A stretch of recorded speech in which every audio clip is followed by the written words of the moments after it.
Hi, this is Bob Kay from the AMD World Championship. We're here today in Sturgis 2010 and privileged to have with us Mario from Chopper Culture. Mario's come up with an excellent entry in our freestyle class, kind of a traditional chopper, but a tremendous amount of detail that we see he's focused on here. Mario, could you please tell us what was your inspiration or design objectives on this particular bike? Well, like everything else, you need to start off with an idea in your head, that's going to push the envelope above everybody else. And with this bike, I wanted to build a bike with a shovel head motor. So, we had to build the engine first, and go from there out, basically push the envelope as much as we could. I love that starting out and having a preference of engine style. Shovel head's always been one of my favorites.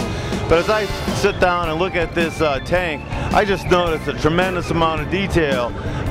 What does it take? How do you actually go about building this type of tank and putting it together, and little the detail in the gas cap? What did it take you to do that?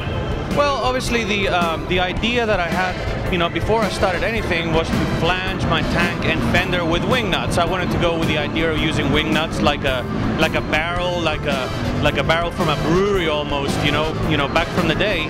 And I mixed the brass with the stainless steel. So, on the opposing sides of the flange, I used a different material. One side brass, the other side stainless steel, and the opposite wing nuts on either side. Which was quite a lot of work to make that work and seal and everything else. And from there, the creativity juices kind of flow.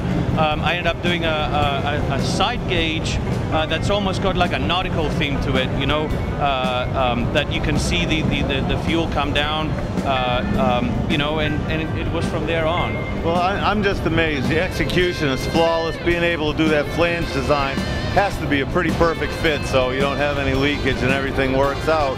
But you have it sitting up on a real nice frame.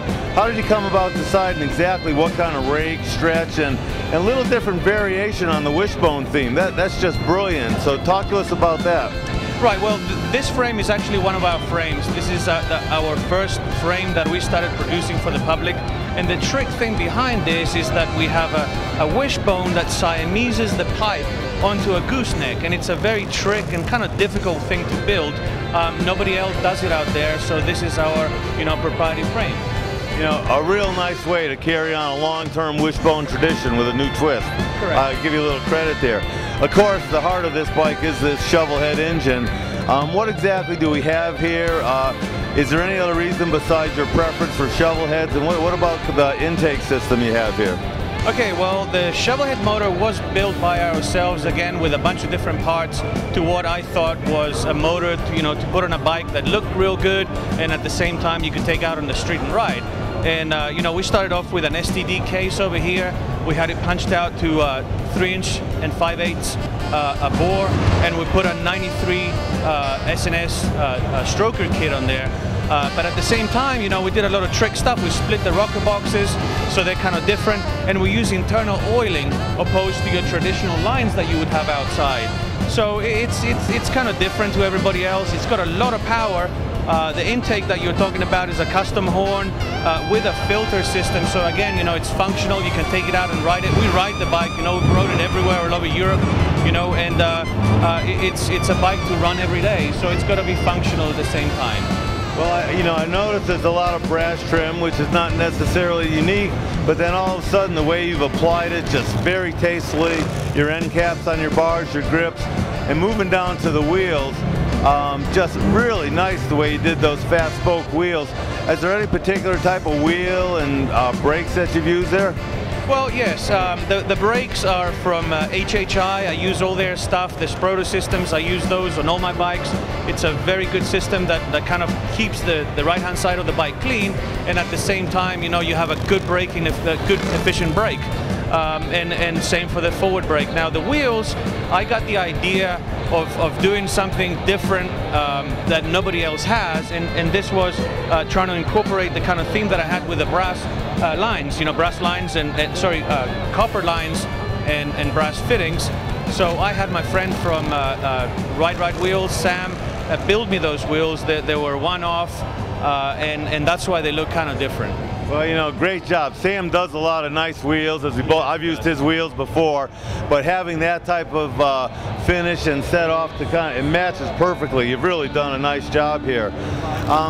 Something like this, I'm sure, doesn't happen overnight. What kind of time do you have in doing this type of build? Normally, I would do them a little faster. This particular bike took me about 11 months to build from start to finish.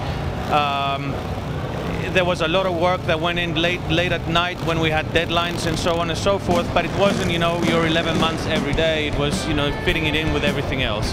So, you know, that's things work. Well, it's just incredible. The detail, again, I just think is fantastic. I'd like to congratulate you on a well-done bike and wish you a lot of good luck in today's competition. Thanks for taking the time to be with us. We really appreciate your entry into the World Class Championship. Thanks very much, Bob. Thank you. Appreciate it. I'm Shelby, and you're watching the AMD World Championship of Custom Bike Building vidcast. We're sponsored in part by Flathead Power by S&S, Motorcycle Storehouse, Arlen Ness.